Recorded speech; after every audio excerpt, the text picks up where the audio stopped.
They've always had to overpay the guys to come here. It'll be interesting if the presence of a new quarterback, if the presence of this coaching staff that is very player friendly, if that maybe tips the scales in their favor a little bit more than just throwing cash around. And you can tell Michael Carter is starting to be he was at the Super Bowl. He's trying to develop into like a star personality. The Jets are letting him develop into that. I think he's pretty safely their running back one going into next year. Absolutely. Everybody's talking about how bad the Jets wide receiver situation. To me, it's so overblown. You just talked about Davis. Davis is still in the Jets' mind at number one at this point in time. You throw in the fact that Moore is such an electrifying player and is going to get even better. So now you have Corey Davis and Elijah Moore. You know how Mac Jones would love to have Corey Davis and Elijah Moore on his roster? The guy that I'd keep an eye on, to me, I think to be the biggest bargain in the class, if he can stay healthy, because he won't get a top contract either, is DJ Shark, the kid from Jacksonville. Got a load of potential. He just cannot stay healthy. Yeah, he's coming off an injury, right? A season ender. Yep. No, he's a very good player. Yeah. No, that's an interesting one. I don't expect the Jets to be at the top of the offensive line market in free agency. I do expect that if Ikam Ekwonu or Evan Neal is there at 4, that would be the Jets' pick. I mean, you got Michael Carter in the 5th round, Pinnock in the 5th round, Eccles in the 6th round, and he didn't play those guys for no reason. He played them because he wanted to give them experience, and he wants them to be a big part of the defense moving forward. And I think Carlton Davis is a perfect scheme fit. He's much better zone corner than he is a man corner. I think he's the perfect scheme fit. He'll get paid maybe in the $10 million a year range, but the Jets can afford that. That's why you have cap space to go get that one premium player. I think it's Carlton Davis. I think that's the guy.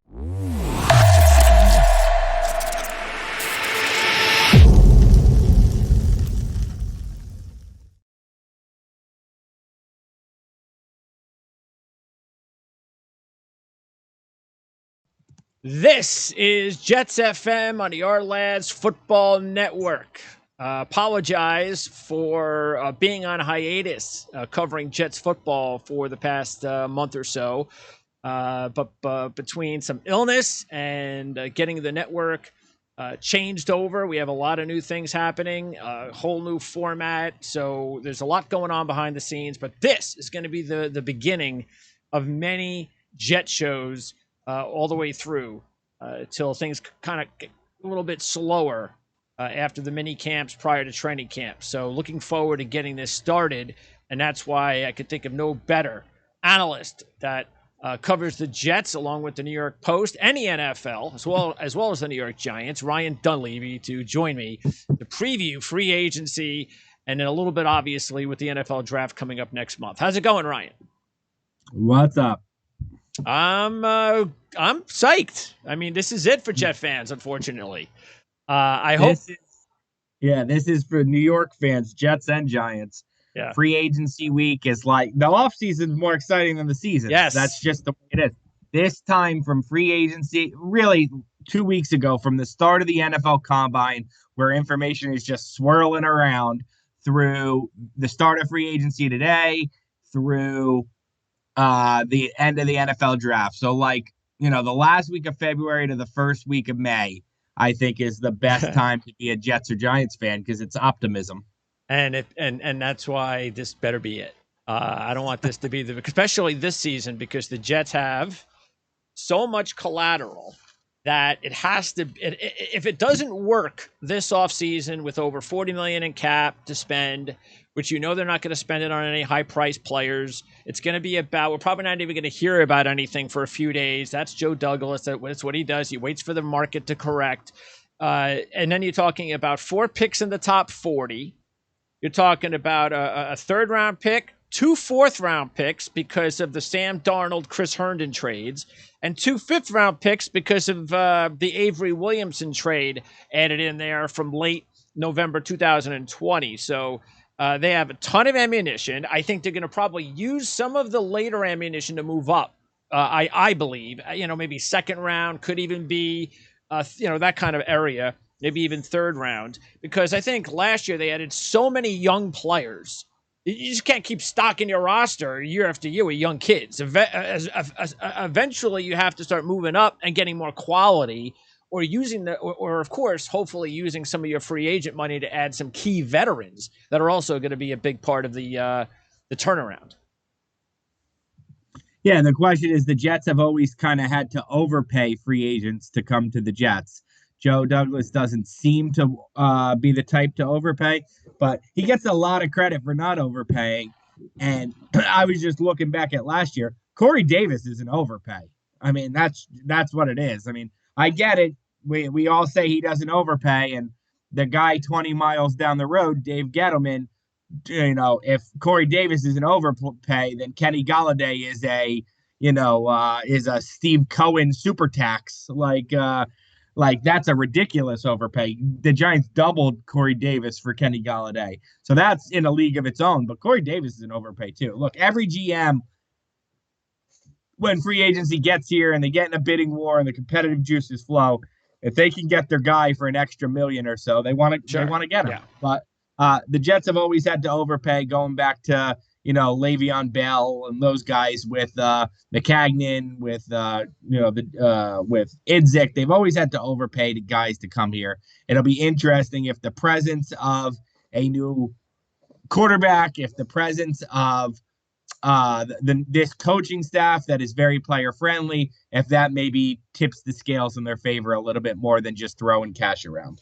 A couple of other things before we get started. Jan Levine, who has been my partner here for several years, will hopefully be with me later on this week or as soon as some deals are made. So Jan is still in the picture.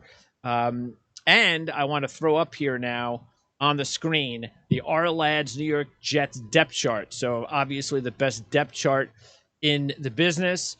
You can check everything out here. I'm going to use this to go over each position. If you see here the players in red, those are the free agents. Nobody in black because nobody has been tagged by the New York Jets. But this is what you can look at Ourlads. Check that out. And don't forget to order your 2022 NFL Draft Guide because that's coming out. I was so excited to hear that. Dan suffered a minor stroke. It's funny when people say minor in stroke. Anytime you get a stroke, It's not minor to me. But it happened about August of last year. He's been through a lot of rehab. He's still rehabbing. I didn't think that he was going to be able to put out the guide this year, but all points forward, the guide is coming out. He's still working on it. I guess when you're sitting in a hospital bed for a few months and you've recuperated, you have a lot of time to write. And so I'm sure Dan, and do research. So I'm sure Dan has worked extra hard to make sure the guide comes out this season. All right, so let's kick it off with we don't need to talk about the quarterback position, so that's good. Except for the fact that they do have to resign somebody. Now, Mike White is a restricted free agent. We talked about this last year, and I think at this point in time, I see no reason why they just don't bring back Mike White. Maybe even give him like a 2 or 3 year cheap deal to be the long-term backup for Zach Wilson. And if you want to keep Joe Flacco as a 2 and 3 veteran at a cheap deal, fine. I think Flacco's a real possibility. Yeah. Yes. So could be the same 3 quarterbacks that are right now on the Ourlads depth chart, as you can see, coming back as long as none of these guys are looking for anything outrageous. Okay, the running back situation I think doesn't change much unless they don't bring back Tevin Coleman. But even if they bring back Tevin Coleman, I'd like to see them. If the right there's so every year, especially this year, the running back market, as far as the draft, is so deep. They've got these 5th and 6th round draft picks we just talked about. I mean, these 4th and 5th rounders. You can get a guy like that falls on your lap, do it. Because Michael Carter, to me, is the only sure thing on this roster as far as the future is concerned. And if you get the right guy, go after it. If not, you re-sign Coleman and you worry about running back next year if you need to. Yeah, I think that's the right way to play it. This is not going to be a staff. If you look at the 49ers, this is not going to be a staff that's, interested in trading for Christian McCaffrey or Saquon Barkley. This No. is, Michael, and you can tell Michael Carter is starting to be he was at the Super Bowl. He's trying to develop into like a star personality. The Jets are letting him develop into that. I think he's pretty safely their running back Yes. one going into next year. Absolutely. I'd like to see them. And I'd like an upgrade over Tevin Coleman.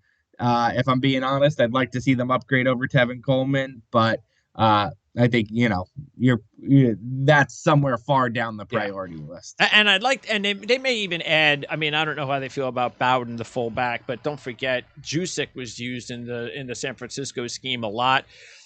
So I don't know, and Wesco really hasn't done much. There was maybe an opportunity that he could help there or so. But that's not anything major. Okay, and by the way, Croft, as we move over to the tight end, is the lone key free agent. If they bring him back for cheap, I'm sure that's what they'll possibly think about. Yeboah looked good late in the season. A young kid who had some good numbers in college. So I don't think I think he's going to be there. So the question is, if they don't re-sign Croft. Or maybe even if they do, this is such a good crop of tight ends, and it's such a major, and I said this for the past year, this is such a key part of this specific offense. They have got to spend one of their top draft picks on a tight end. Screw wide receiver in my mind. All this talk about the Jets are going to use one of their top 2 picks on a receiver, to me, is nonsense. They have to get a premier tight end. It's not coming in the draft. There's not a top 40 tight end in this draft, I don't think. So well, now McBride and Likely are a couple of guys that I don't think either guy is worth a top 40 pick, in my opinion. Having talked to people and whatnot, I don't think either guy is worth the top 40 pick. I think the Jets, if you're asking me, they make a move here for a starter in free agency. Do I expect them to? Now, look, the market's been thinned out a little. Jasicki got franchise tagged. Dalton Schultz got franchise tagged. A third tight end got franchise tagged. Njoku. You're not going to get any of those guys like unless the Browns want to dump Austin Hooper now, because they're going to give Njoku some cash. Zach Ertz is going back to Arizona. Yep. Evan Ingram's going to be priced. Jet fans, no, we don't want Evan Ingram. No. Yeah, he's going to be priced above what, he's probably worth. He needs to get out of New York anyway. Yes. The guy to look for is CJ Umazoa, the Bengals tight end who's coming off the injury in the playoffs. That's the guy to look for the Jets. Look, I think if they do that, then they're not really it's a safe pick. It's an upgrade over Croft, of course, but they're not interested then in adding an elite tight end on the roster. And look, who's the elite? Well, again, that's I understand where you're coming from, but I think that's at one of these tight ends in this class, maybe even 2 of the top 7 could turn into a really good player. And look, you don't have to use the pick at 40 or 35 or 38. You could trade down and take one of those tight ends if you want. So I just think that's the way the Jets are going to go. I really do. But we'll see. We don't know. This offense has never had one with this coaching staff, so I have no idea. I'm just going by the history of the offense and how important it is to have a game-breaking tight end to open things up. Well, I do have an idea because I've been talking to people for the last couple of weeks, and I think things change, but my inkling is they will target a veteran. Okay. Like Umazoa, I think, is the name that I've heard a few times, but OJ Howard's one that comes up. Obviously he was a first-round pick who hasn't lived up to his talent. I wouldn't mind that. I wouldn't mind taking a chance on a kid like that. Yeah, looking to get out of Gronk's shadow in Tampa Bay. Mm-hmm. Hayden Hurst, the 2 New York teams could be fighting over Hayden Hurst. It's not a bad idea either. Those guys should be cheap too. Umazoa will be much more expensive. I'd be surprised at the Bengals with all their cap space and how much they always bring back their key guys would let him walk. Well, he's gotten to this point. Yeah. So we'll see. But I agree. I mean, that does make the most sense if they do let him walk. And if that's the case, it is an upgrade. No question about it. Yeah. That's where I think if they're going to spend three places, I would put tight end in one of the three places. And by the way, I think if that happens, then that means Croft is no longer going to be here because they just don't have the room. They got enough tight ends. They don't need Tyler Croft and Azuma and Ryan Griffin and Kenny Yeboah. It's just they don't need all that. Okay. Now here's the wide receiver position. And like I said, everybody's talking about how bad the Jets wide receiver situation. To me, it's so overblown. You just talked about Davis. Davis is still in the Jets' mind at number one at this point in time. You throw in the fact that Moore is such an electrifying player and is going to get even better. So now you have Corey Davis and Elijah Moore. You know how Mac Jones would love to have Corey Davis and Elijah Moore on his roster? And then throw in the fact that, look, I don't know if they're going to re-sign Berrios. If he tries to go out and get a lot of money, then I guess they'll let him go. I hope they bring him back. I think he's a perfect fit in a slot. But then you go out, and that's three receivers, and then you go out and you pick up a receiver in the third round. You pick up because those guys can still be effective in the NFL. So I don't see any reason why the Jets, with all the other key needs they have, are going to use it on a receiver. I just don't see it. Not in the first round. Sure. No, I don't see a first round pick for the Jets. If we're talking free agency, no. If we're talking the draft, free agency, I think they will sign a receiver. The draft, no, I don't see a top 10 pick for a receiver for the Jets. No, absolutely not. Berrios, it's gotten to this point. Look, I guess there's still a possibility he resigns. My guess would be he goes to the Dolphins at this point. He's a Miami guy. His agent's a Miami guy. They have a ton of cap space. They'd love to stick one to the Jets. I would say Berrios probably goes to the Dolphins at this point. And then, so what do the Jets do? I think they probably sign, and not Keelan Cole, but Keelan Cole, basically some other 1-year veteran receiver who's got some flexibility, can play the X or the Y or whatnot. That's what I think they'll end up doing. Because, yeah, I agree with you. Moore and Davis is a great 1-2, or a good 1-2, rather. And then I think you can go get a Keelan Cole type, whoever that is, to be your 3. I don't expect them to be in the Allen Robinson top of the receiver. Yeah, or Juju Smith. No. Matter of fact, and Christian Kirk will probably get overpaid. I think that's what's going to happen there. If not, he's a nice player to bring in, but I think he'll get overpaid. The guy that I'd keep an eye on, to me, I think to be the biggest bargain in the class, if he can stay healthy, because he won't get a top contract either, is DJ Shark, the kid from Jacksonville. Got a load of potential. He just cannot stay healthy.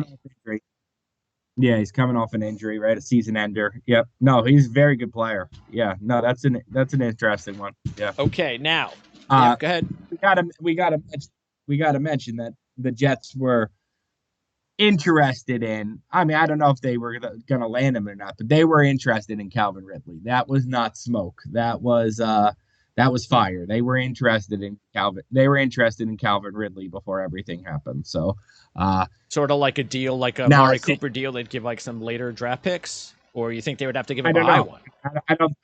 I don't think it ever got to that point, to be honest with you, because to the Falcons' credit, they weren't really taking offers because they knew what was coming.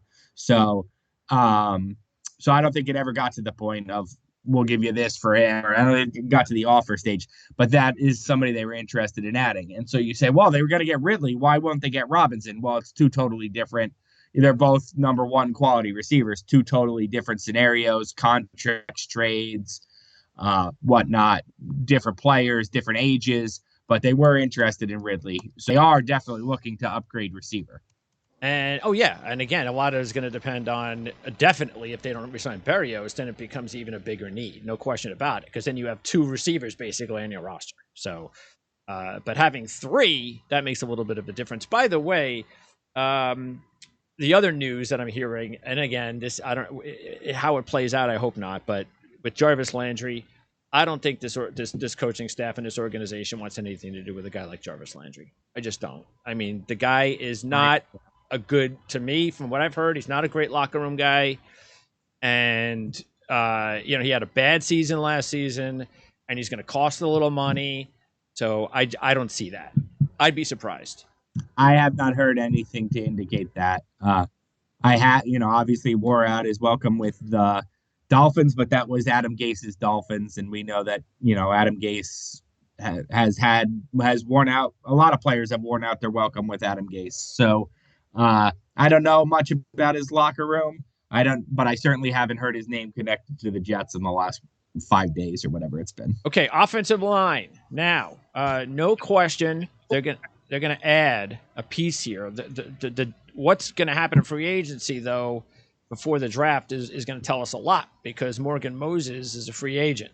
I haven't heard anything about Morgan Moses coming back with the Jets or not coming back. I haven't heard anything. So I don't believe he will be coming back to the Jets. That's the feeling you're getting, because we don't hear anything. Now, George Fant had a nice season last season, and I wasn't overly surprised. I said that last season in the preseason. He's still of a good age. He still has athletic ability. You had to give him a chance. He hadn't played a lot. He had some injuries over his career. So he broke out. He had a really nice season last season.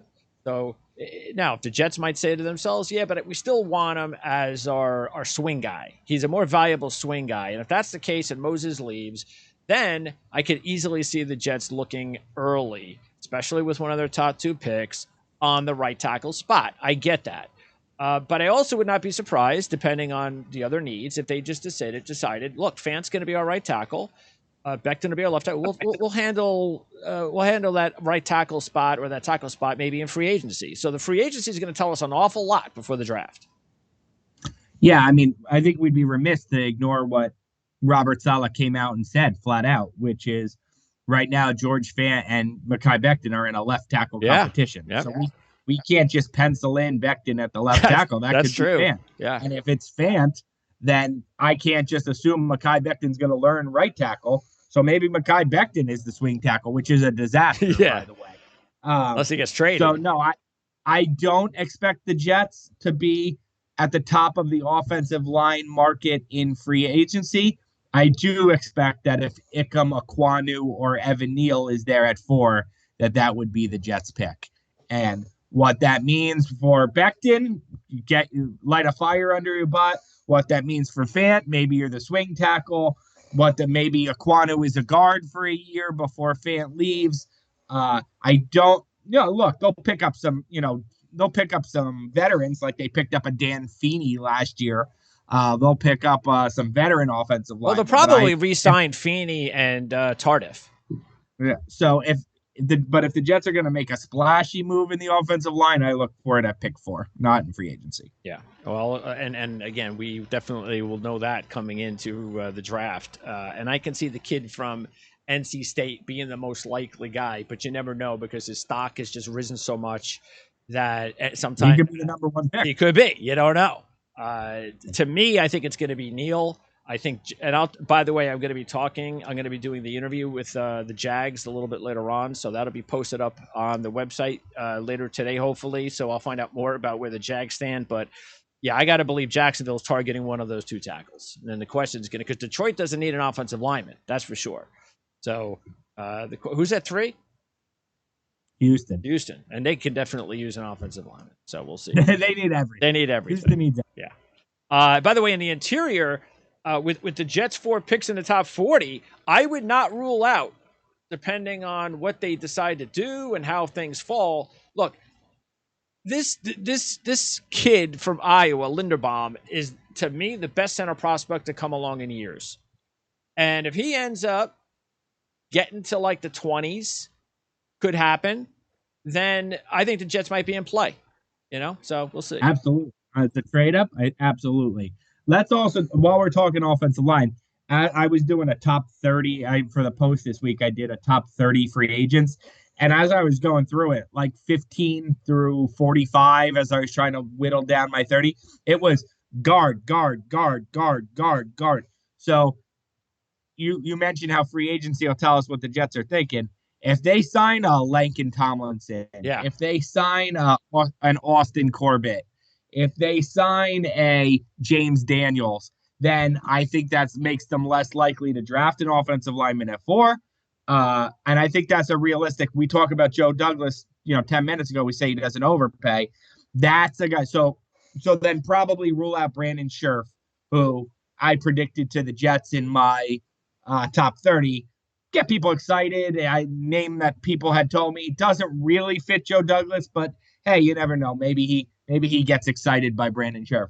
More realistically is probably the Langston Tomlinsons and James Daniels. James Daniels, a young player, younger than Tomlinson. I think one of those two guys, if you're looking for, the Jets are going to make a smart move in the next 2 days on the offensive line, those would be the two guys: Tomlinson, Daniels, maybe Corbett. Yep.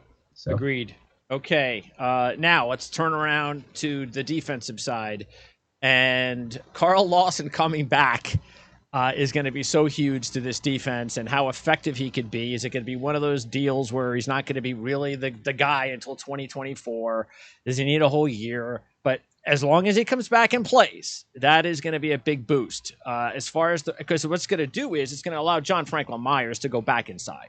Because John Franklin Myers is not the same player when he's on the edge. He is such a tough penetrator inside. That's what makes him a special defensive lineman.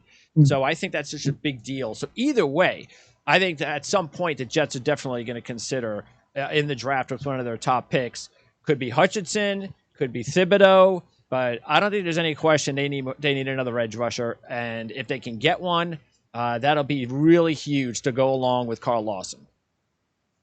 Yeah, and I think they're going to lose Fatu Kasi too. So that's a subtraction on the defensive line. And then, where do you replace him? I'll tell you a name I've heard has some mutual interest, a player in the Jets, a name that'll excite you as a Rutgers fan: Sebastian Joseph Day. Okay. The former is a guy who I think could come in, make a lot less money than Fatu Kasi, and be a really good player. He developed really nicely with the Rams. He's a much better player than I thought he would be coming out of Rutgers. Could be a nice starting caliber defensive lineman. Not a huge playmaker, but a good player. I think he could end up sliding into that Fatu Kasi role. Yeah, and I don't think they're going to miss Nathan Shepard. And by the way, they drafted Jonathan Marshall in the 6th round, probably looking ahead at this as well, knowing that Marshall can now move into one of those. Hopefully, if they like what they've seen, he can move into a rotational guy next year. So keep an eye on that. And as far as what were we going to say? What I was going to say, because you mentioned edge rushers, I think it's very interesting this year, Greg. Like, we've seen in the last couple years that wide receivers in free agency haven't really gotten paid, with few exceptions. I wonder if that's about to happen to edge rushers. We know edge rushers get overpaid in free agency. This draft class is edge rusher, edge rusher, edge rusher, edge rusher, edge rusher, edge rusher, edge rusher.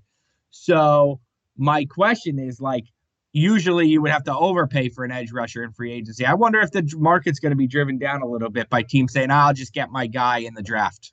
That's very possible, no question about it. And you could see some of these, like the older guys, Von Miller, Ingram, Chandler Jones, even though he's older, he's still on top of his game. Clowney. I could see all those guys maybe not even getting taken. Maybe the money doesn't go to them too early in the process, and maybe they wait. Now, Chandler Jones, maybe because he's still on top of his game, I think, and he still have a couple more years left. I don't know about Miller and Ingram. Maybe they don't get signed until late. And Clowney, who knows? He wants to. I think he's finally ready to ask for a long-term deal because he keeps bouncing around. I actually like Ogba.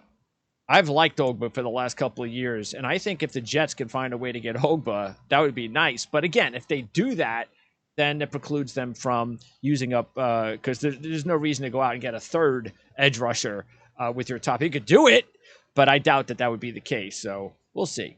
But there are some really good edge rushers on the market. There's like 6 of them. I named 5 of them, and even Hassan Reddick's a good one. Yeah, no, absolutely. Yeah. Okay. And moving on now to linebacker. Now, this is going to be the interesting. What do they do with Jarvis Davis? Because it was basically a wasted year because of the injury. I haven't heard anything. Again, maybe that's not good. Mosley overrated last year. He had big stats, but most of the plays he made were behind the line of scrimmage. He needs to, and again, I think that has a lot to do with just he was probably also playing a little bit of a different position. He had a lot of young kids around him. The defensive line had their injuries, so I'm not going to blame him, but he needs to play better. But look, they had the 2 kids last year that were injured, Sherwood and the kid from Florida State, Najaldine. They definitely have high expectations from both those guys. Honestly, I think if they bring back Jarvis Davis, I don't really think they're going to do much at linebacker. If they don't bring back Davis, then maybe they'll find a way to add another linebacker at some point, but I don't think it's a major need, not with this style of defense. Unless you're talking about drafting the kid from Notre Dame. and you want to move him like to some hybrid position. Which kid from Notre Dame? Kyle Hamilton. Oh, he's a safety. Yeah, well, like I said, he's a hybrid. He's going to be. That's why he's so looked at. Is he's a guy that can play in the box. You can move him all over the place. And yeah, that worries me, right? And we've heard that with Jabril Peppers, and we've heard that with Landon Collins. For the most part, safeties are safeties. Like, I don't know. I mean, there's very well, he's 6'4". That's the deal. He's a 6'4" safety. Unfortunately, he ran really slow at the combine. So yeah. I don't see him. I think he might slide now out of the top 10 because you run a 4.59 at the combine. That I don't think that gets you in the top 10. Yeah, it's not a great draft class at the top.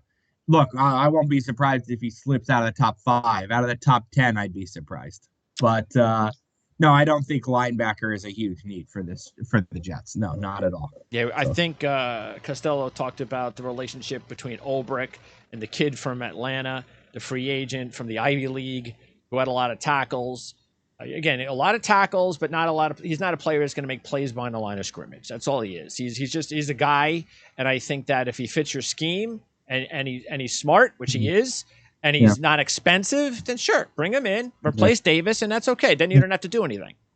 So I thought it was interesting that Saleh said at the combine that he would never use a first-round pick on a linebacker. So that unless it was a unicorn, he said. So I think that goes to show you what he thinks, not just of using premium assets on linebackers in the draft, but also in free agency. If you're not going to use a first-round pick on a linebacker, let alone a top 10 pick, then you're certainly not going to hand out a $14 million a year contract to a linebacker either. No. You just don't value them in your system, basically, is what you're saying. Okay, and then in the secondary, looks like Marcus May's days are behind him with the Jets. That's not a surprise. Marcus Joyner was re-signed. That was a smart re-signing. Still think he has a lot to offer, just like Carl Lawson. So that's big. This is the tricky part because, again, I think we'll know a lot more when free agency is over, obviously. But Gardner looks like to be the clear number 1 corner. The Jets, I don't know if they can get him at 10. It's possible. It's possible they can get him at 10. They can't. The Giants will. I will be stunned if he's there at 7 and the Giants pass. I will be stunned. Okay. So they'd have to take him at 4. I think that might be a little bit too early, especially for you just talked about how he values linebackers. I don't think Robert Saleh values the secondary corners all that much as well. That's why you see the San Francisco guys, their drafts while he was there. He's got a bunch of 5th rounders and 6th rounders and free agents, and that's what he did last year. You got Michael Carter in the 5th round, Pinnock in the 5th round, Eccles in the 6th round, and he didn't play those guys for no reason. He played them because he wanted to give them experience, and he wants them to be a big part of the defense moving forward.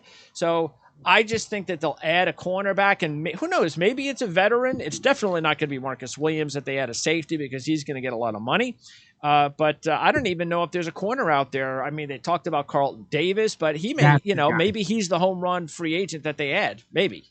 I think that's what it is. I think you're right. I think Robert Saleh's defenses last year and in San Francisco say he doesn't necessarily need a Darrelle Revis or Jalen Ramsey, but I think anybody inside the Jets building would look at the corners last year and say we could have really benefited from having that one veteran presence with all these young kids. And I think Carlton Davis is a perfect scheme fit. He's much better zone corner than he is a man corner. I think he's the perfect scheme fit. He'll get paid maybe in the $10 million a year range, but the Jets can afford that. That's why you have cap space to go get that one premium player. I think it's Carlton Davis. I think that's the guy. If you had to ask me who's the one big move the Jets make by Wednesday, I would say it's Carlton Davis. And here's the other thing as far as their... Oh, and by the way, keep in mind that the Niners defense, I think it was the first year Saleh came in, they had all those young guys. Second year, they went out in the free agent market and they signed Richard Sherman. They signed the veteran to come in with the kids, and that might be exactly what Saleh wants to do this offseason, bring in the veteran to go with the kids. Yep. So He can flash his Super Bowl ring. Guys will listen. There you and, go. You know. Yep. Yep. Okay, and then as far as as far as the way that, again, we're gonna have more than enough time to talk about the draft, but just quickly at this point, if we had to guess, I agree with you. I think I could see as long as one of those two linemen were available, but if both are gone, it has to be an edge rusher. I also think that if they get the kid from NC State or they get Neal at 4, that I wouldn't be surprised that if Thibodeau drops a little bit and he's at 7 or 8, that maybe they move up and get him. So, okay. Because I don't know why Thibodeau's dropping. I'm shocked. I thought he was going to be the clear number 1 pick in this draft for a year or two. I know he's had injuries. There's some other things people talk about, but I don't know. I think it's one of those situations where people are doing too much. They're thinking too much. To me, I think he's a superstar, and I'd love to get a hold of Thibodeau. It's all about effort, and there were effort questions before. I don't know. The first day I got to the combine, I asked somebody about Thibodeau, and I said, what's all about his effort? And they said, well, when it's there, it's good. And I was like, whoa, when it's there, it's good. What do you mean? What you're saying is that's not always there. So, yes, look, I mean, good player. There were effort questions coming out of the season, and then he compared himself, of all people, to Jadeveon Clowney, who's a guy who, the effort's not always there. So I get what he was trying to do. Clowney was the number 1 overall pick. Maybe say Myles Garrett next time. Yeah. So, he won't slip out of the top 10. He could slip to 7, 8, 9, 10 though. So I get why he's slipping. There's always effort questions. But look, I mean, guys who slip, that doesn't mean they can't be impact players. Absolutely. I mean, look at Parsons. So, and I've heard guys that have had questionable efforts that have actually turned into really good players in the NFL. So, if I had to guess right now, if you're asking me, like you said, we'll have time to talk mock draft, I'd give the Jets Aquanu at 4 and Trayvon Walker at 10 would be my guess. Yeah, the way everybody's talking about Walker after his combine, see, that's another reason. I think Walker's now going to get drafted ahead of Thibodeau. It's possible. Yeah. Yep. So, that's good. I'm not doing that. What's that? In my head, as I do a mock draft, I'm putting Thibodeau ahead of Walker, and that's why I'm giving Walker to the Jets. And by the way, look, the other thing is you were just saying about the edge rushers. The Jets could say, you know what? We're not going to move up. We're not going to give up any collateral. Why should we? We could trade down if we want to. And there's so many edge rushers in this draft. We'll get the right guy. So that could definitely happen. By the way, just quickly, I could see the Jets resigning Pinheiro. I think they need a steady kicker right now, and that's what he is. He's a steady veteran kicker. That doesn't mean that they won't bring in another young kicker at some point. Maybe, because I don't know if any of these guys are going to get drafted this year. I don't think any of them. Maybe the Texas kid, I don't know. But I think the Jets need a steady presence. They need a reliable guy for at least a year. And then they could try to find somebody, a young kid along the lines. And then if Braxton Berrios doesn't get re-signed, they're going to need a returner. Keep that in mind. He is a Pro Bowl returner. So the Jets are going to need to also have somebody fill up that role. All right, Ryan. So what are you working on? Free agency. That's what this best sports week of the year. I'm a March Madness diehard. We get that on Thursday, Friday, but before that, we get the madness of free agency Monday, Tuesday, Wednesday. Yesterday, obviously, Tom Brady decided to bless us with another season. So it's best sports week of the year, in my opinion. Yeah, it's looking like that. And our Rutgers team plays on Wednesday night. So winnable game. I'm going to be disappointed if they don't beat Notre Dame. To tell you the truth, I think they could beat Alabama. So I'm going to be disappointed if they don't get to that. What I guess you could call it round 2 after Alabama. Yes. So So I think that's a realistic spot. Yeah, because then they play Texas Tech, and then that's it. They wouldn't get past the Texas Tech team. But other than that, I agree. We'll probably start seeing a lot of big news already today. Today, tomorrow. We don't have to wait till Wednesday. So no, it'll start right around noon. So all right, Ryan, we'll talk again quite a bit, I would imagine, over the next month between free agency and the draft. Thanks for doing this, and maybe we'll do some Giant stuff soon as well. See you, Greg.